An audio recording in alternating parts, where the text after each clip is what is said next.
하나님의 사랑과 은혜와 축복이 여러분의 심령과 섬기시는 교회와 선교지와 앞길이에 충만하게 역사하시기를 우리 주 예수 그리스도의 이름으로 간절히 축복하고 기도합니다.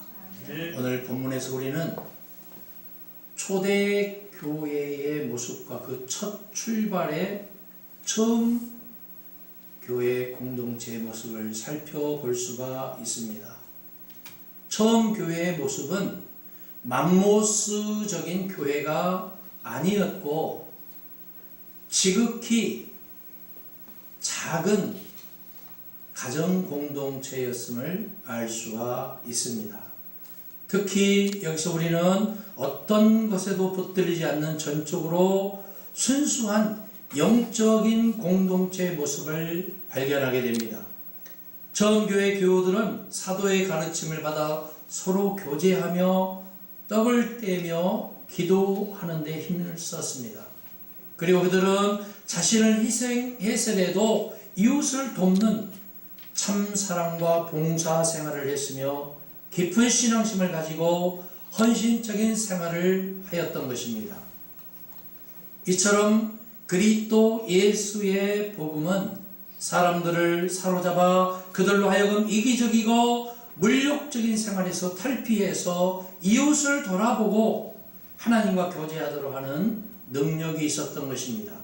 따라서 우리가 하나님이 요구하시는 경건하고 화목한 생활을 하기 위해서는 무엇보다 복음의 능력 아래 자기 자신을 묶어두는 일이 필요합니다. 오순절 성령 강림 이후에 성령의 절대적인 후원으로 처음 교회 교우들은 세상을 초월해서 살 수가 있었습니다.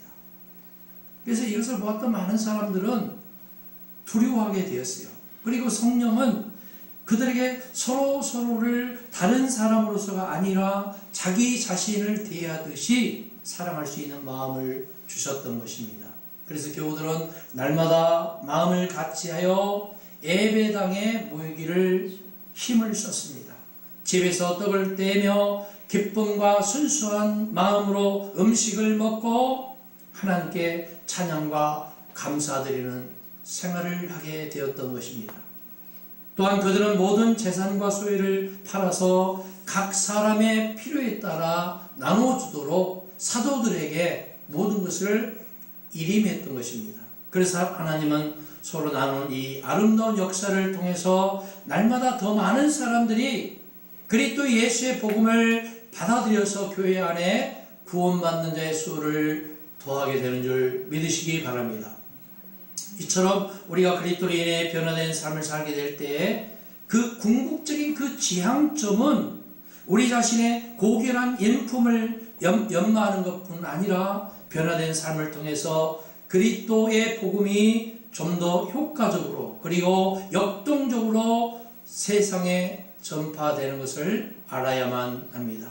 이처럼 처음 교회가 짧은 시간에 부흥하고 성장하고 그렇게 장성한 원인과 그 비결을 몇 가지로 추려볼 수가 있습니다.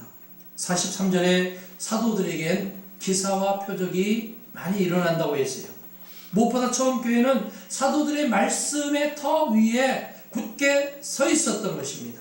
그리고 사도들이 베푼 말씀의 권위는 그들이 행한 표적과 기사들로 인해서 확증되었습니다.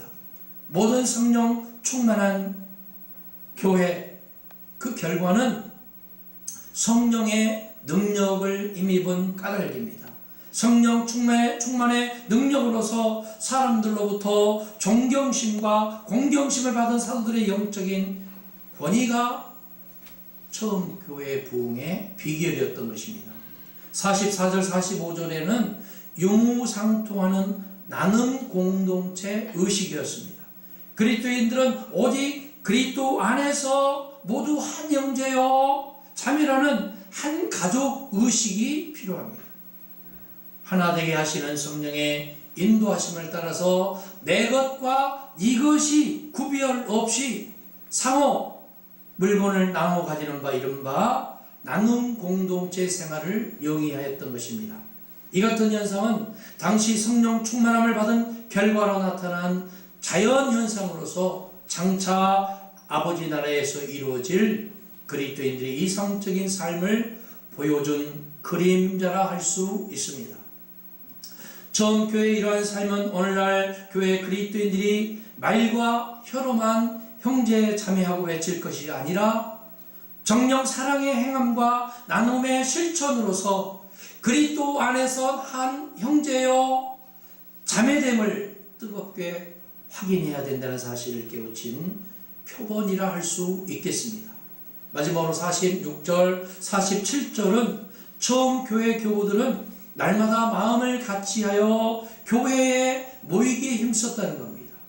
그들은 예배당에 모여서 사도들의 가르침을 받았고 하나님을 찬미하였을 뿐만 아니라 처음 교회 교인들은 어느 누구의 강요에 의해서 아니고 자발적으로 기쁨과 순전한 마음으로 집에서 떡을 떼며 음식을 먹었어요.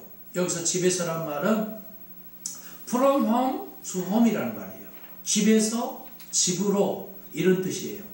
교우들이 차례로 각 집을 이렇게 돌면서 순회하면서 기쁨과 교제의 애찬을 나누어 가졌음을 의미합니다. 여기서 우리는 교회 생활과 가정 생활이 오직 신앙 안에서 일치되고 조화된 아름다운 모습을 엿볼 수가 있습니다. 처음 교회들은 기쁨과 사랑의 삶으로서 사람들 앞에 빗댄 그 착한 행실로서 하늘에 계신 아버지께 영광을 돌리는 삶을 살았던 것입니다. 처음 교회 공동체는 성령 충만을 힘입은 지도자들의 영적인 가르침의 인도가 있었고 그리스도인 안에서 빈부귀천의 차별 없이 모두 한 형제요 자매라는 공동체 의식이 있었던 것입니다. 서로 일치되고 조화된 경건한 교회 생활과 기쁨의 가정 생활이 있었습니다. 이웃에게 인정받는 빛으로의 삶이 있었던 것입니다. 이거 여러분 생각을 해보세요. 처음 교회 공동체만 필요한 것일까요? 오늘 우리 교회가 예수 그리스도의 모범된 그러한 성령이 충만한 기쁨이 있고 순전한 공동체를 본받아야 될 줄 믿습니다. 그러면 처음 교회 공동체로 돌아가기 위해서 무엇을 배워야 될까요? 우리는 배우는 교회가 되어야 됩니다. 그리고 친교회, 교회임을 배워야 됩니다.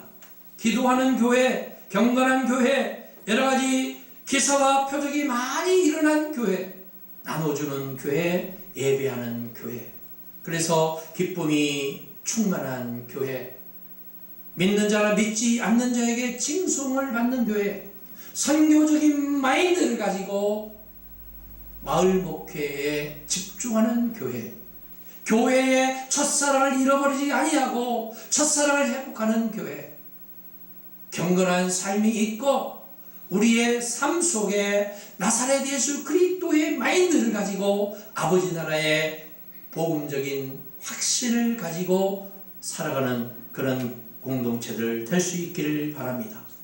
복음은 나누어주는 은혜입니다. 예수 그리스도의 정신은 십자가의 정신입니다. 십자가의 정신은 나눔에 있습니다. To serve God, to serve people 해야 돼요. 누구든지 예수를 따르려거든 자기 자신을 부인하고 섬김의 정신, 섬김의 삶, 섬김의 마인드를 가지고 예수를 따라갈 일입니다. 예수 그리스도의 하나님 나라의 운동은 섬김과 나눔의 운동입니다. 오늘 우리 시대의 심화된 갈등의 해결은 예수 그리스도의 나눔의 복음으로만 해결될 수가 있는 것입니다. 뭔가 자꾸 움켜쥐려고 하고 자꾸 높아지려고 하고 자기를 드러내려고 하고 물질 지향적이고 세속적인 것에 관심을 가지고 그것을 가지고 풀려고 하는 이상한 나라의 교인들, 교회들 공동체가 된다면 주님은 어떻게 생각하실까요? 결론적으로 우리는 예수 그리스도에게 가르침을 받아야 됩니다. 서로 교제하며 서로 떡을 떼며 서로 기도하기를 힘쓸 수 있기를 바랍니다. 모이기에 힘쓸 수 있기를 바랍니다. 우리의 삶 속에 구역에서 각 가정에서 잘 먹고 잘 놀고 잘 친교하되 무엇보다 모이기를 피하는 어떤 자들과 같이 아니하고 이제는 믿는 자와 믿지 않는 모든 사람에게 칭송을 들어서 구원받는 자의 수가 더해지는 놀라운 형통의 간증거리 있어지기를 우리 주님 예수 그리스도 이름으로 간절히 축복하고 기도드립니다. 아멘.